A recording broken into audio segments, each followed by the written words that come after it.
CBSE syllabus to be introduced in Andhra Pradesh from 2021 to 22 academic year.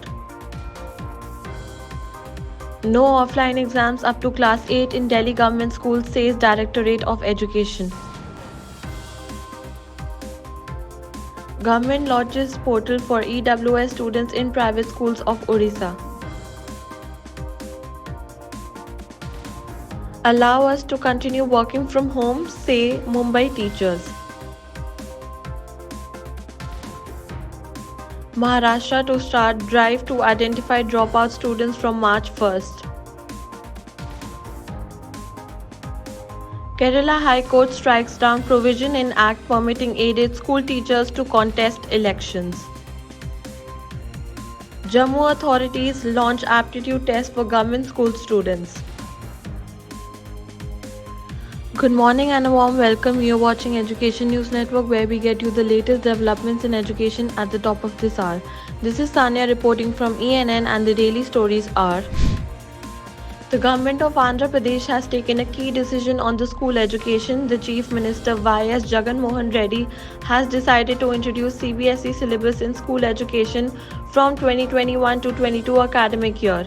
He directed the authorities to implement the CBSE policy for classes 1 to 7 in government schools from this year. He also said the CBSE policy should be implemented up to class 10 by 2024 at the rate of one class per annum. Delhi's Directorate of Education on Wednesday announced it is set to introduce assessment-based subject-wise assignments for class 3 to class 8 instead of pen and paper assessments for all government and government-aided schools. Meanwhile, students till class 2 will be evaluated on the basis of winter break assignments and responses to online-offline worksheets. Since no classroom teaching learning has taken place at the primary and middle level, formal mode of pen and paper assessment is replaced by assessment based on subject-wise assignment or projects for class 3 to class 8 for all government and government-aided schools, said the Directorate of Education, Delhi. The School and Mass Education Department on Wednesday launched RTE Paradarshini portal at the Odisha School Education Program Authority office. As per the Right of Education to Free and Compulsory Education Act, all private schools which have obtained certificate of recognition from the government will have to register with www.rteparadarshini.odisha.gov.in and accept 25% admission of the financially weaker students. School and Mass Education Minister Sameer Ranjan Dash unveiled the portal. District education officers will have to ensure registration of private schools. The selection of eligible students will be done through an online lottery system after verification of their documents to maintain transparency in admission. While schools have been shut for the past 10 months, teachers are being called to schools for work related to online learning and exams. With the rising number of COVID-19 infections in the city, teachers have requested the government to allow them to work from home. Schools in Mumbai, Thane and Navi Mumbai are yet to reopen, even as those in other parts of the state began physical classes from November 23rd.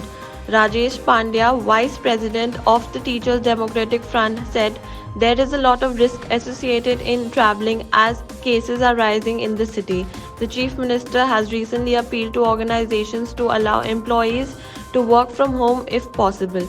Then what is the point in calling teachers and the non-teaching staff to school? Responding to concerns about dropouts during the past few months due to COVID-19 and the lockdown enforced by it, the State Education Department has launched a drive to identify out-of-school students across the state from March 1st. The department recently released a government resolution laying down the constitution of state and district level committees to oversee the drive. The drive will be conducted between March 1st and 10th, and students between the age group of 6 to 18 years will be identified and enrolled into schools. The Kerala High Court on Wednesday struck down a provision in a state act permitting teachers of aided schools to contest elections in the state, declaring Section 2 of the Legislative Assembly Act as unconstitutional. A division bench comprising Chief Justice S. Manikumar and Justice Saji P. Chalai said the order would be applied prospectively. According to the Act, the employees of non-governmental educational institutions would not be disqualified for being chosen as a member of assembly by the sole reason of holding any office in any institution. The Directorate of School Education Jammu has launched the Tamanna Aptitude Test for students of government schools in the region to help them make appropriate academic choices and career-related decisions, as said by the officials on Wednesday. The DSEJ initiated the aptitude testing process from Tuesday, said the School Education Jammu Director Anuradha Gupta. To begin with, the counselling cell of the DSEJ conducted 2 days online orientation cum training program of faculty councillors of Jammu division from the winter zone, in which 500 faculty councillors and psychological task force members were trained for conducting the test on the students, she said. Thank you for watching Education News Network. For more such videos, log on to our website benn.com and do not forget to like, share, comment and subscribe. Signing off, Sanya.